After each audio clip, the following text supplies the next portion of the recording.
The first time the galaxy saw a human warship, there was no fanfare, no greetings, no announcements. Only the sudden, impossible shadow of a vessel built for survival on the deadliest world known to the stars. In that silence, every alien captain understood. The rules had just changed. The routine patrol captain Thrix of the Zephyrian Empire adjusted his 4 eyes to focus better on the sensor readings. His ship, the Stellar Wind, drifted through the outer rim of the Andorian sector, a quiet region of space where nothing interesting ever happened. For 3 decades, Thrix had been running these routine patrols, checking for pirates, lost cargo ships, or the occasional mining accident. Today felt no different from any other day in his long, boring career. The bridge of the Stellar Wind hummed with the quiet efficiency of a well-maintained patrol vessel. His crew of 12 Zephyrians worked at their stations, their blue-scaled hands dancing across holographic controls. The ship itself was typical of the Empire's fleet, sleek, fast, and armed well enough to handle most problems they might encounter in this peaceful part of the galaxy. "Captain," called out Navigator Vex from her station, "I'm picking up something unusual on long-range sensors."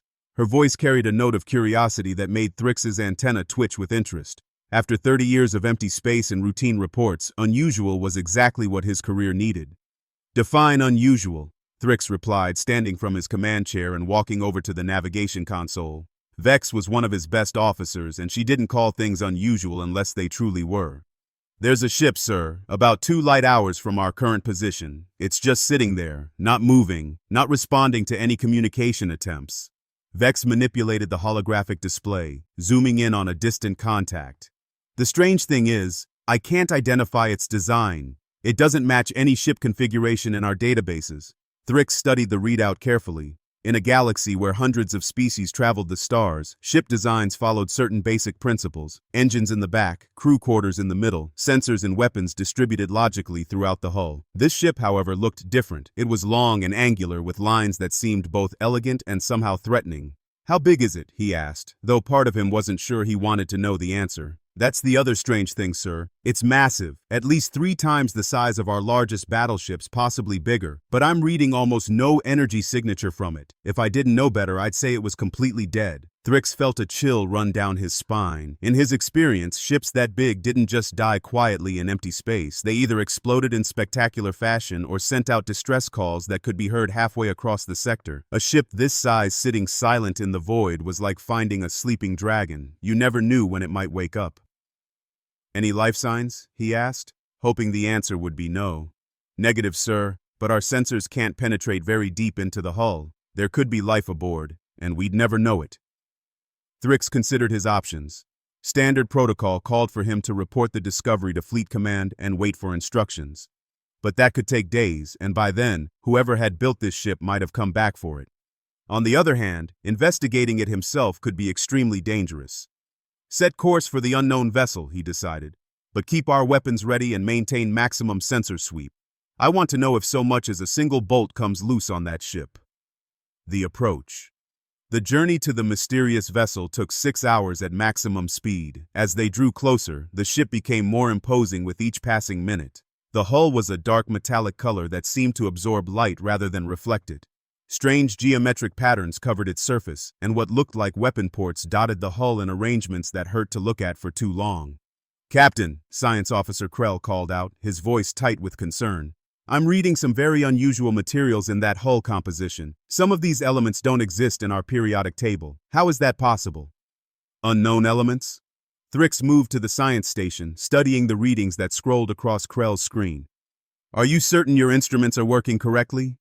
"I've run diagnostics 3 times, sir. The readings are consistent. That ship is made from materials that shouldn't exist according to our understanding of physics." Communications Officer Yara suddenly looked up from her station with wide eyes. "Captain, I'm detecting faint energy readings from the ship. Very faint, but definitely there. It's like it's sleeping rather than dead." Thrix didn't like the sound of that. Sleeping things had a tendency to wake up at the worst possible moments. "Can you determine what kind of energy source it's using?" "No, sir. It's unlike anything in our databases. The energy patterns are incredibly complex, almost like they're following some kind of mathematical sequence." The Stellar Wind came to a stop about 1 kilometer from the alien vessel. This close, the ship looked even more intimidating. It was easily 5 times the size of their own vessel, and every line of its construction spoke of advanced engineering and careful design. This wasn't some random exploration ship or cargo hauler. This was a warship, built by beings who understood conflict on a scale the peaceful Zephyrian Empire had never imagined. "Sir," Vex reported, "I'm picking up what looks like docking bays along the ship's lower hull. They're sealed, but they're definitely designed for smaller vessels to dock." "Any signs of recent use?" "Negative. Everything looks like it's been sitting here for years, maybe decades." Thrix made his decision. "Prepare a boarding shuttle. Vex, Krell, and 3 security officers will accompany me aboard that vessel. Yara, you have the bridge. If we're not back in 4 hours, or if that ship shows any signs of powering up, get clear immediately and contact Fleet Command." "Sir," Yara protested, "regulations state that unknown vessels should be investigated remotely first." "Regulations also state that significant discoveries should be investigated thoroughly," Thrix countered. "This is definitely significant." The boarding the shuttle bay of the alien vessel was enormous. Their small boarding craft looked like a toy as it settled onto the polished deck plating. The bay was clearly designed to hold dozens of ships much larger than their shuttle. Emergency lighting cast eerie shadows across the vast space, giving just enough illumination to see that the bay was empty except for their tiny craft. Thrix and his team emerged from the shuttle wearing full environmental suits. The atmosphere inside the bay was breathable, according to their sensors, but he wasn't taking any chances with unknown alien technology. The gravity was close to Zephyrian normal, which suggested that whoever built this ship was roughly the same size and build as his own people. "The construction is incredible," Krell whispered over the comm system as they walked across the bay. "Look at these walls. The metal seems to be formed from a single piece. No welds, no joints, no seams. How do you build something like this?" The airlock leading deeper into the ship was massive, clearly designed for beings much taller than Zephyrians. As they approached, it opened silently, revealing a corridor that stretched away into darkness. Emergency lighting activated as they entered, following their movement through the ship. "The ship knows we're here," Security Chief Knox observed, his hand resting on his weapon. "It's tracking our movements and providing light as we need it." "But I'm still not reading any major power sources," Krell added, consulting his scanner. "It's like the ship is running on some kind of backup system." They moved deeper into the vessel, their footsteps echoing in corridors that were both beautiful and alien. The walls were covered with symbols and patterns that seemed to shift when viewed directly. Everything was built on a scale that spoke of beings confident in their power and unconcerned with the resources required to build something this massive. After 20 minutes of walking, they reached what was clearly the bridge. The chamber was enormous, with workstations arranged in perfect geometric patterns around a central command area. Screens covered the walls, all currently dark. The command chair was sized for a being roughly 7 feet tall, much larger than any Zephyrian. "Captain," Krell called out, his voice filled with excitement and fear. "I'm reading massive computer cores throughout this ship. The processing power available here is beyond anything we've ever seen. This ship could probably run calculations that would take our best computers centuries to complete." Thrix approached the central command chair carefully. As he drew near, symbols began appearing on the dark screens around the bridge. The displays lit up one by one, showing star charts, technical readouts, and what looked like status reports in an unknown language. "The ship is definitely responding to our presence," Vex reported. "It's like it's waking up." Suddenly the air filled with a sound unlike anything they had ever heard. It was melodic but alien, like music played on instruments that didn't exist in any known civilization. The sound seemed to come from everywhere at once, and it carried a message that bypassed language and spoke directly to their minds. "Greetings, travelers. We have been waiting." The awakening. The voice that spoke to them wasn't heard through their ears. It formed directly in their thoughts, clear and unmistakable. Thrix felt his blood freeze as he realized they were not alone on this ship. Somewhere in its vast corridors, something was alive and aware. "Do not be afraid," the voice continued, carrying overtones of vast patience and careful control. "We mean you no harm. We are simply curious about visitors to our vessel." "Who are you?" Thrix managed to speak aloud, though his voice sounded small in the enormous bridge. "We are what you might call guardians, though that word carries implications we do not entirely embrace. We are humans, from a world called Earth, and we have been watching your galaxy for a very long time." "Humans?" Krell whispered. "I've never heard of that species. Are you in our databases?" "No. We have made certain of that. Your people and all the others in this galaxy have developed beautifully without our interference.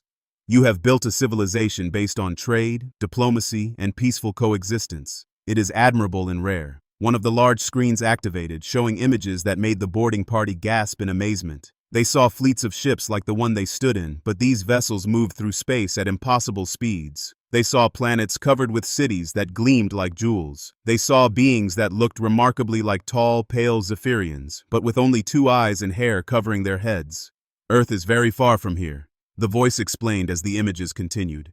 We began exploring the galaxy when your civilization was still learning to build cities. We have seen empires rise and fall, species evolve and flourish, and threats emerge from the darkness between stars. Threats? Security Chief Knox asked, his professional paranoia activated. The screen changed, showing images that made them all step backward in horror. Massive ships of clearly hostile design moved through space, leaving dead worlds in their wake. Creatures of nightmare proportions fought battles that cracked planets in half. Energy weapons that could extinguish entire star systems fired across impossible distances. The galaxy is not as safe as your people believe, the human voice said sadly. There are things in the darkness that view planets full of life as resources to be consumed.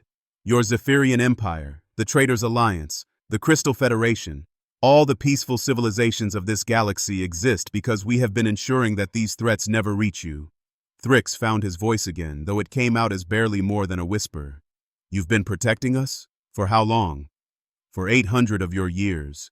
Since your people first achieved faster-than-light travel and became visible to the Watchers in the void, the implications hit them like a physical blow. Everything their civilization had achieved, every peaceful trade agreement, every diplomatic success, every scientific advancement had been possible only because humans had been fighting unknown wars in the darkness to keep them safe. Why? Vex asked. Why protect us? What do you gain? What does any gardener gain from tending flowers? The voice replied with what might have been gentle amusement. Beauty, hope, the knowledge that somewhere in the universe, life flourishes in peace. Another screen activated, showing real-time images of the galaxy around them. But this wasn't the empty space they thought they knew.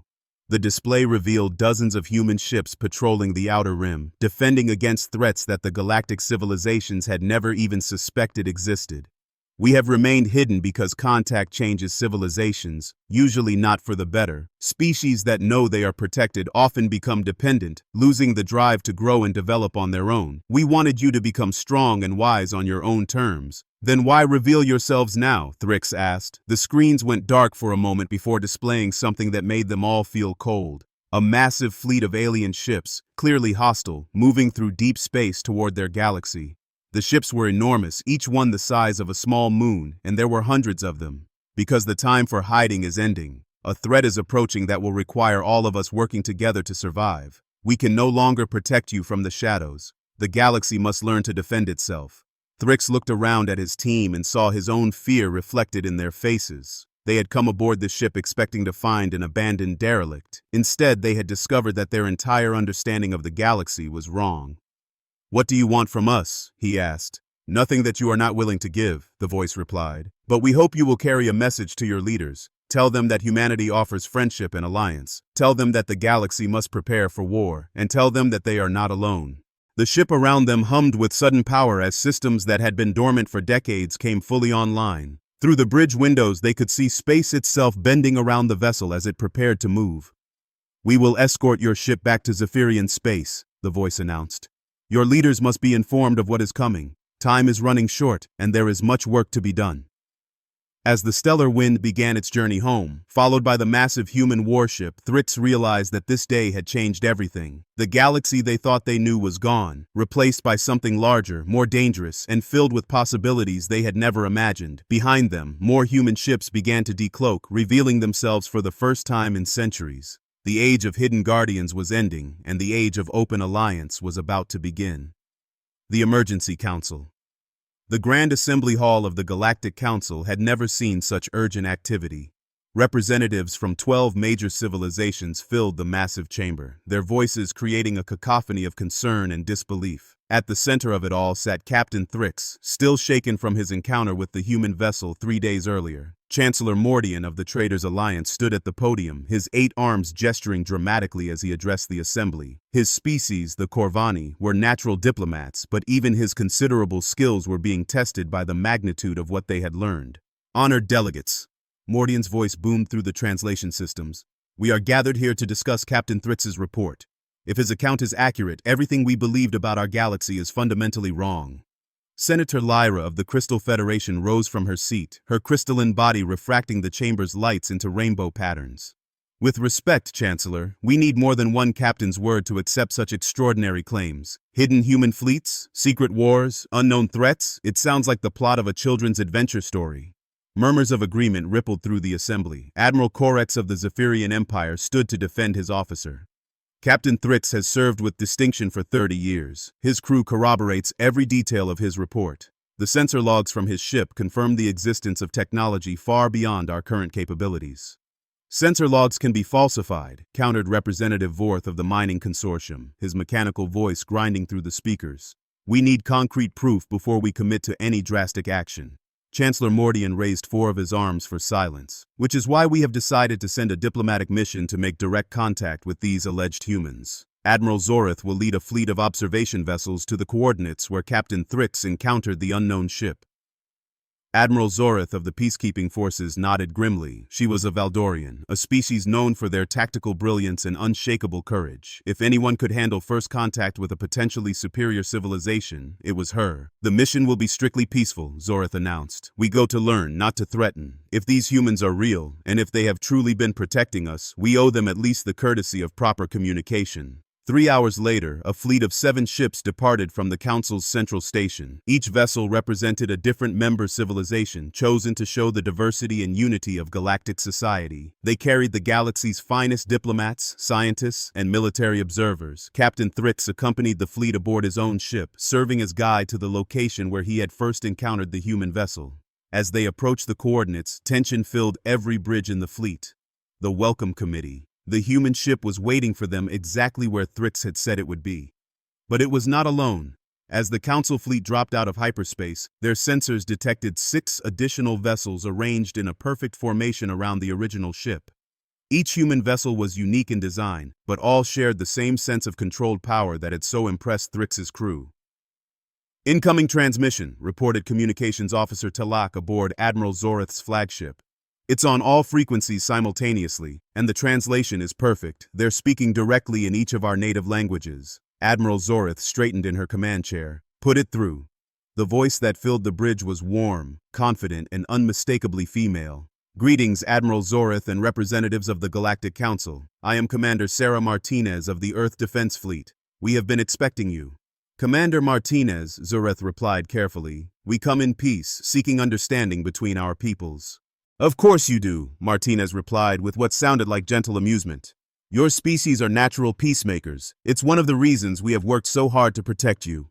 A holographic projection suddenly appeared in the center of Zorith's bridge. The figure was tall by galactic standards, with pale skin, dark hair, and only 2 eyes. She wore a simple blue uniform that somehow conveyed more authority than the most elaborate ceremonial garb. I apologize for the dramatic presentation, Commander Martinez said. But we thought it would be easier to speak face-to-face, even virtually. Senator Lyra's voice came through the communication system from her own ship. Commander, we need proof of your claims. Our people find it difficult to believe that an unknown species has been protecting our galaxy without our knowledge. The hologram smiled. Senator Lyra of the Crystal Federation, your people's achievements in quantum crystallography are truly remarkable. We've been particularly impressed with your work on dimensional storage matrices. Lyra gasped. How do you know about that research? It's classified at the highest levels. We know about many things, Senator. For instance, we know that the Mining Consortium's automated harvesters are about to discover a major deposit of trilithium in the outer reaches. We know that the Traders Alliance is negotiating a secret alliance with the Rim colonies. We know that Admiral Zorith's own government is developing new shield technologies based on gravitational manipulation. The communication channels fell silent as each delegation realized that the humans knew their deepest secrets. Commander Martinez continued speaking, her tone remaining friendly but firm. We don't share this information to threaten you, but to demonstrate that we have been watching and protecting longer than you might imagine. Your civilizations have flourished because we have ensured that certain threats never reached you. The history lesson. Commander Martinez gestured, and the holographic display expanded to fill the bridge with images of Earth. The representatives saw a blue and green world, covered with vast cities and orbital installations that dwarfed anything in their own space. Humanity achieved faster-than-light travel approximately 1,000 years ago, Martinez began. We spread quickly through our local region of space, establishing colonies and trade routes. We thought we were alone in the universe. The images changed to show early human exploration ships, primitive by current standards but clearly advanced for their time. The ships looked eager and optimistic, carrying the hopes of a young spacefaring civilization. We were wrong, Martinez continued, her voice becoming somber. 50 years after we achieved FTL travel, we encountered our first hostile alien species. They called themselves the Harvesters, and they viewed all organic life as raw material for their biological experiments. The display showed images that made several delegates gasp in horror. Massive ships, clearly organic in design, descended on human colonies. The scenes of destruction that followed were almost too terrible to watch. The war lasted 30 years, Martinez said quietly. We lost billions of people and dozens of worlds, but we learned, we adapted, we became something harder and stronger than we had ever imagined possible. New images showed the evolution of human technology and tactics. Ships became more sophisticated, weapons more powerful, strategies more ruthless. The humans had transformed from optimistic explorers into efficient warriors. After we defeated the Harvesters, we encountered the Void Seekers. After them, the Machine Collective. After them, the Star Eaters. Each enemy was worse than the last. Each war taught us new lessons about survival in a hostile universe. The timeline showed century after century of conflict. Humans fighting impossible odds against enemies that could destroy planets, enslave minds, or consume entire star systems. Through it all, humanity endured and grew stronger. By the time we reached this galaxy, we had been fighting for survival for 800 years. We found something here that we had almost forgotten existed. Civilizations that had developed in peace, species that had learned to cooperate rather than conquer. The display now showed images of the various council species in their early spacefaring days. Young civilizations taking their first tentative steps into the void, building trade networks and diplomatic relations. We made a decision, Martinez continued. Instead of making contact and potentially disrupting your development, we would remain hidden and protect you from the threats that had shaped our own history. Admiral Zorith found her voice. You've been fighting wars to protect us for centuries? How many conflicts have there been? In this galaxy alone, 47 major incursions and several hundred minor ones. Most recently, we dealt with a Void Seeker probe fleet about 6 months ago. They were investigating this region for potential harvest targets. The casual way Martinez mentioned destroying what sounded like a galaxy-threatening force sent chills through every delegate. These humans spoke of impossible victories as if they were routine training exercises. The demonstration. We understand your skepticism, Martinez said, noting the expressions of disbelief on many faces. Perhaps a demonstration would be helpful. The space around the human fleet suddenly filled with activity. Dozens of additional ships decloaked, revealing a force that dwarfed the Council fleet. But these were not the sleek vessels they had seen before. These ships were clearly designed for one purpose: war. This is Battle Group 12, Martinez announced, one of our smaller defensive units. Each ship in this formation could single-handedly defeat any 3 vessels in your combined fleets. Before anyone could protest, one of the human warships moved toward a nearby asteroid. The asteroid was massive, roughly the size of a small moon. The human ship fired a single beam of energy that seemed almost lazy in its movement. The asteroid didn't explode. It simply ceased to exist. One moment it was there, solid and real. The next moment there was nothing but empty space. Quantum dissolution beam, Martinez explained calmly. We use it for clearing navigation hazards. The matter is converted to harmless energy and dispersed safely. Representative Vorth's mechanical voice crackled with shock. The energy requirements for such a weapon would power our entire civilization for decades. Which brings us to our next point, Martinez said. Would you like to see one of our shipyards? Without waiting for an answer, the space around them shimmered and changed. The council delegates found themselves looking at a structure that challenged their understanding of engineering. It was a shipyard, but one built on a scale that was almost incomprehensible. Ships the size of space stations were being constructed by automated systems that moved with perfect precision. The yard itself was larger than most planetary systems, and it was clearly just one of many similar facilities.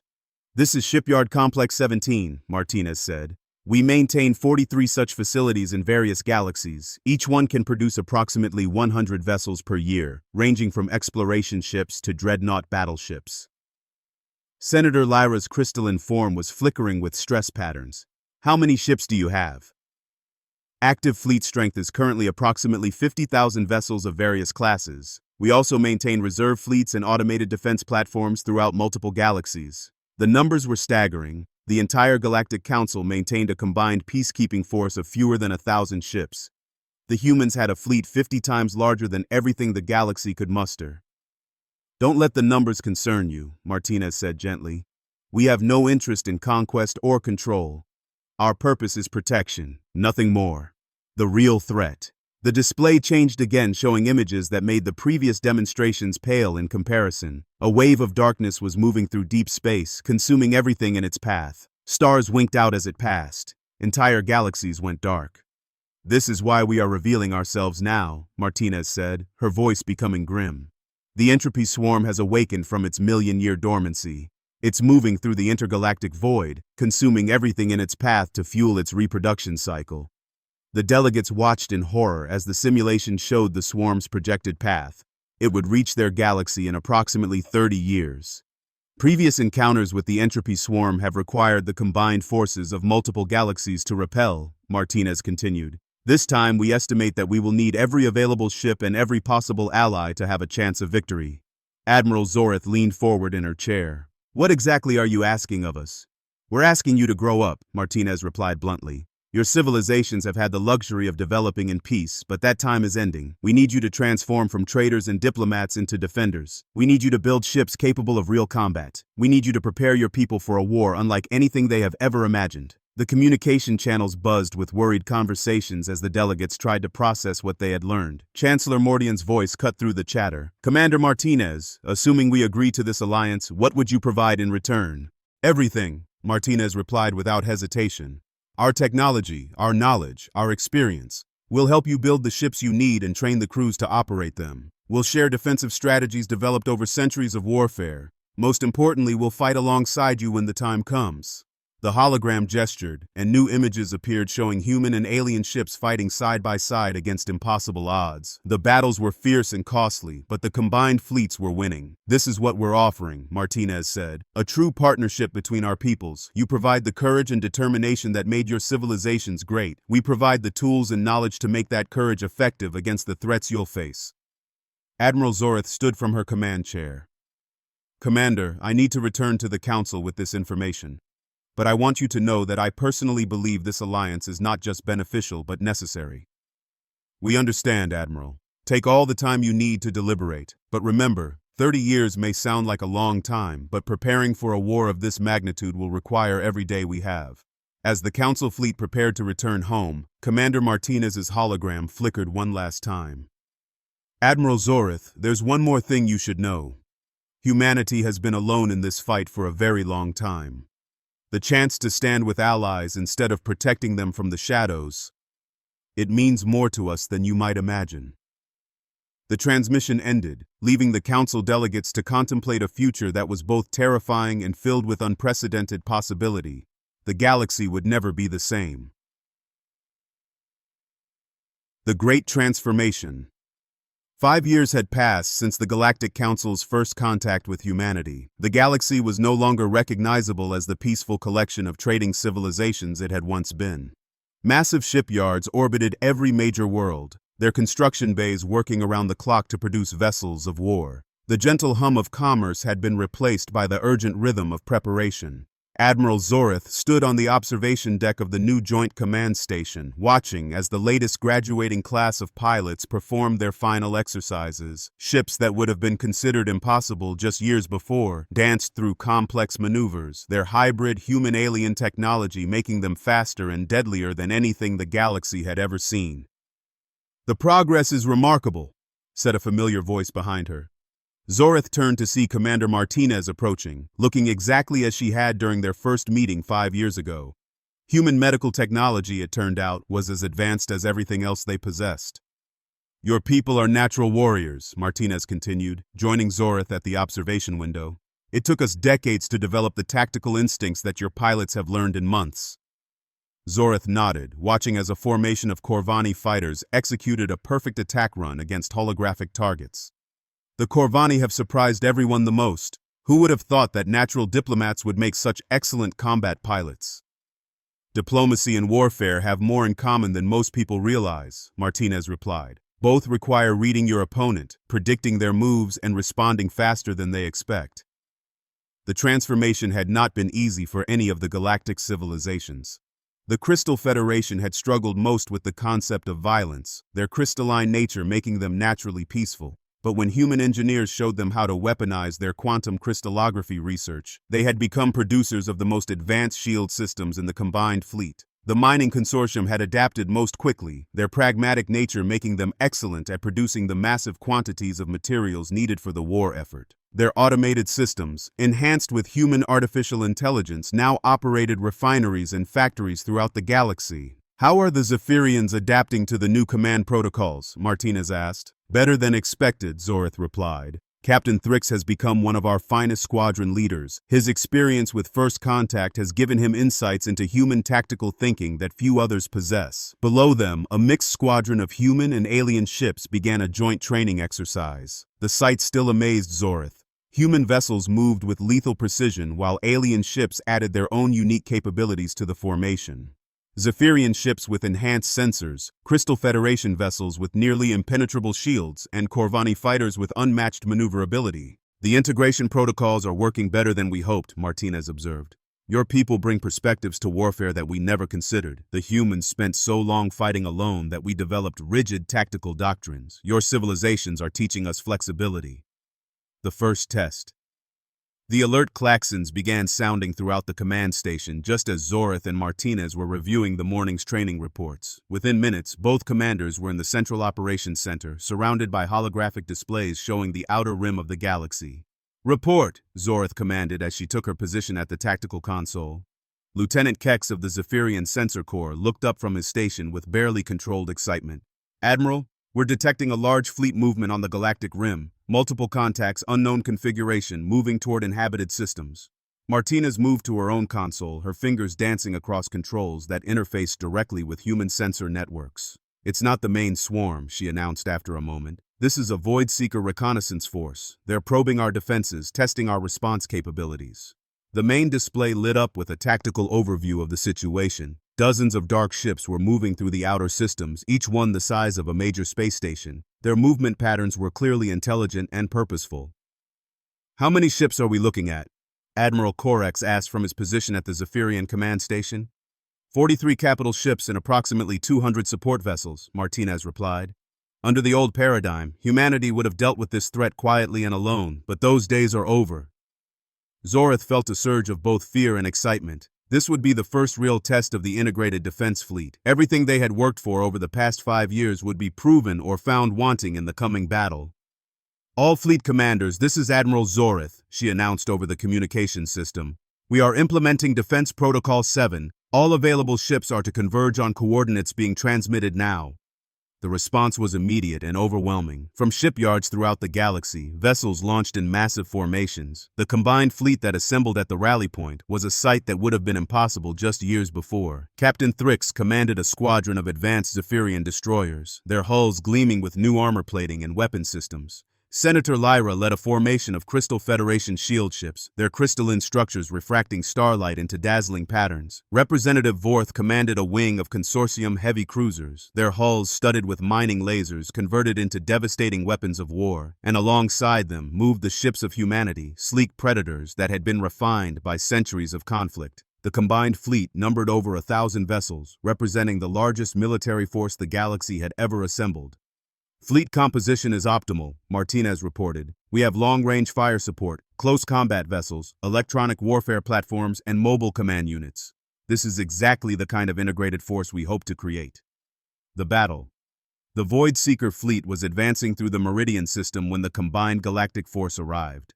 The alien ships were massive and dark, their hulls covered with organic-looking protrusions that pulsed with malevolent energy. As the two fleets faced each other across the void, it became clear that this would be a battle unlike anything the galaxy had ever witnessed. Void Seeker vessels are taking aggressive formations, reported Commander Torres from the human flagship. They're not attempting to communicate or negotiate. This is definitely a hostile contact. Admiral Zorith took a deep breath, knowing that the next few hours would determine the fate of galactic civilization. All ships, you are authorized to engage. Remember your training and trust in your allies.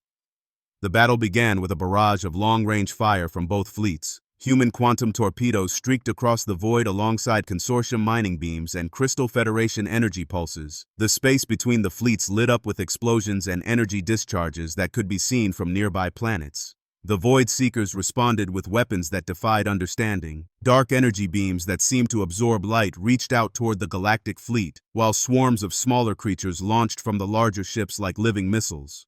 "Shields holding," reported Captain Thrix from his destroyer squadron. "Human shield harmonics are working perfectly with our own defensive systems." The integration that had been practiced thousands of times in simulation was now being tested under fire.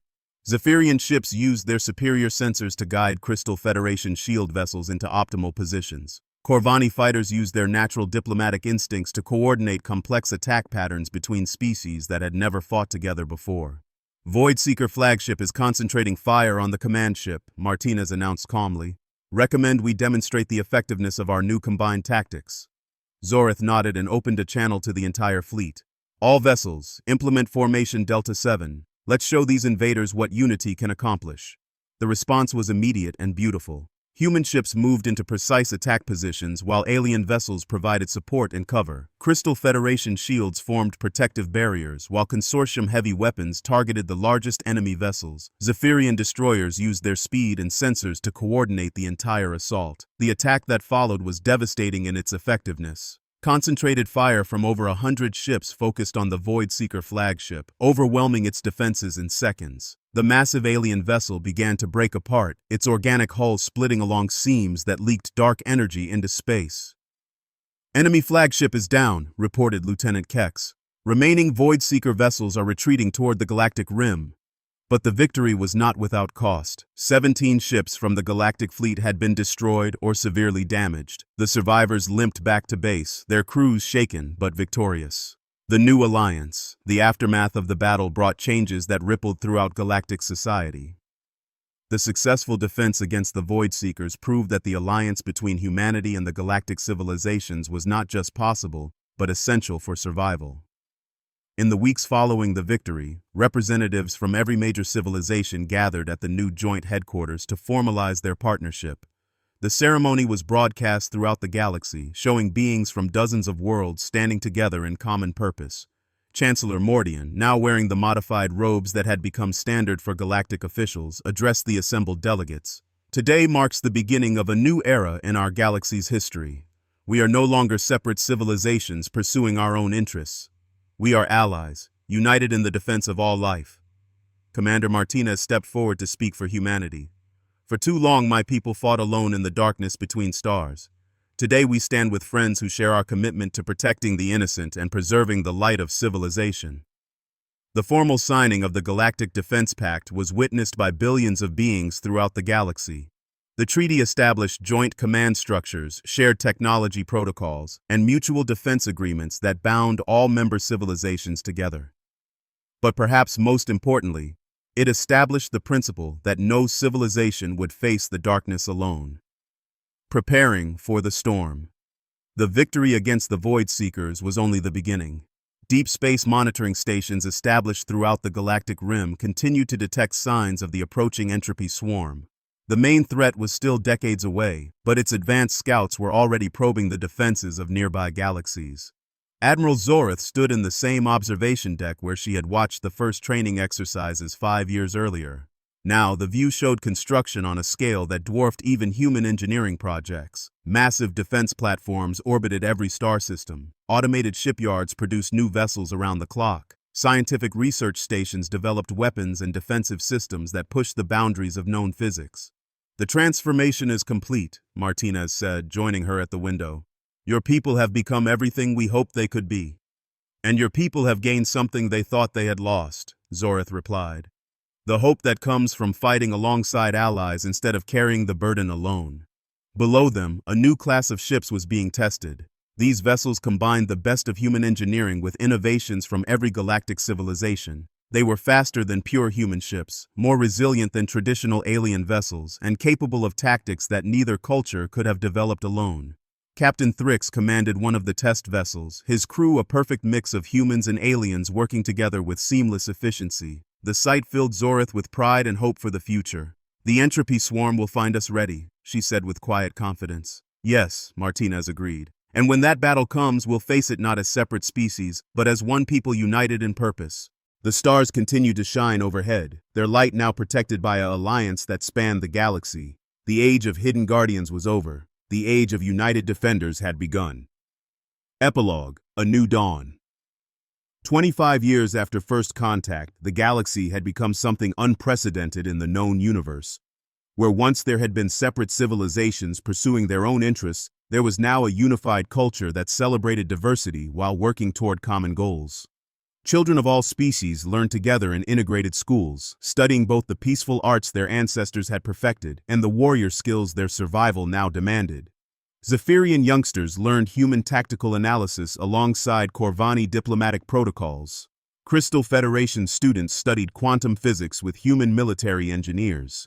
The mining consortium's children learned resource management from beings who had optimized supply chains across multiple galaxies. The fleet that now protected the galaxy was a true reflection of this unity. Ships designed by joint engineering teams, crewed by integrated crews, and commanded by officers who saw no difference between protecting a human world and defending a Zephyrian colony. When the first tendrils of the entropy swarm finally reached the galactic rim, they found not the peaceful trading civilizations that had existed decades before, but a unified defense force that had been preparing for their arrival for generations.